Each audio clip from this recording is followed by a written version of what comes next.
Pokemon may have just given us its biggest expansion ever in the form of Pokemon Pokopia, and I don't think enough people realize what Nintendo just revealed, because after today's big blowout Nintendo Direct, one of the biggest Pokopia leaks may have just been confirmed. Not only are we getting the massive Bubbly Basin expansion, but we're also getting a free underwater update, multiple years of DLC support, well, seemingly, and what could be the biggest expansion project Pokemon has ever attempted.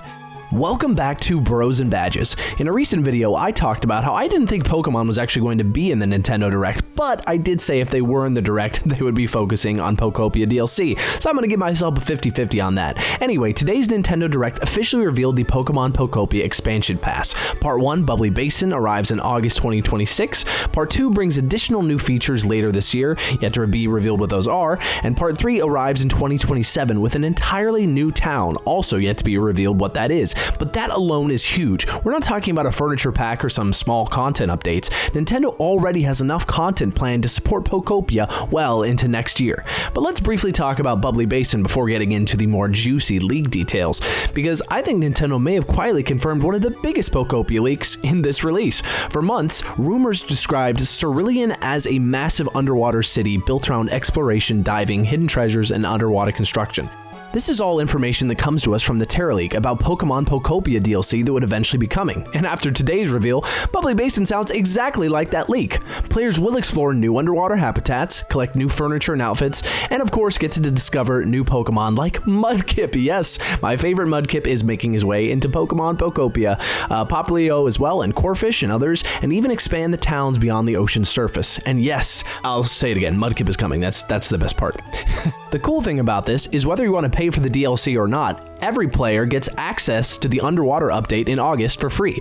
Once unlocked, Dive allows players to explore the ocean floor, build underwater, terraform beneath the waves, and swim alongside your favorite water type Pokemon. So all those areas in Pokopia that people are like, how the heck do I get there? Why is there stuff under there that I can't reach? Well, we finally understand why. It was all planned as part of this expansion. You'll also discover entirely new marine habitats that simply did not exist yet. To unlock Dive, you'll need Surf, the ability to jump, and you'll need to successfully raise the environment level of Bleak Beach. So for those of you who still have an abandoned, disgusting looking beach and have not been tending to it, like, you know, those tarantulas and bugs running around in Animal Crossing because we forgot to go back home. Anyway, it's time to finally give Bleak Beach the love and care it deserves. But Bubbly Basin is only part 1, and that's where this remaining leak gets very, very exciting. The same leak that seemingly predicted the underwater Cerulean, which is now Bubbly Basin, also describes several other future regions, such as Viridian, an ash-covered forest where players restore a damaged ecosystem, and supposedly the Pokemon have actually adapted to it, so that's kind of an interesting thing. Cinnabar, a frozen volcanic island where fire and ice Pokemon battle for dominance. Does that mean we're finally getting battling in Pokemon Pokopia? Oh my gosh, I would love that. And Lavender, a mysterious region centered around a massive abandoned spirit tower and wandering spirits seeking closure. And that brings me to the really interesting part. Nintendo already confirmed that Part 3 will include an entirely new town. Honestly, I'd be pretty shocked if that town isn't one of these locations from the leaks. Personally, I'm hoping it's Lavender, and I'm hoping it's a giant spirit tower. Why? Because ghost Pokemon are awesome and terrifying and spooky. We love the spooky vibes. And also, Lavender was already one of the saddest, most emotional parts of the old Pokemon games. So add that to Pokopia's like doomsday apocalypse setting, and it might just be the most emotional storyline that we will ever see in a Pokemon game. I really hope that's what's coming. The rest of those locations suddenly seem a lot more believable because of Bubbly Basin.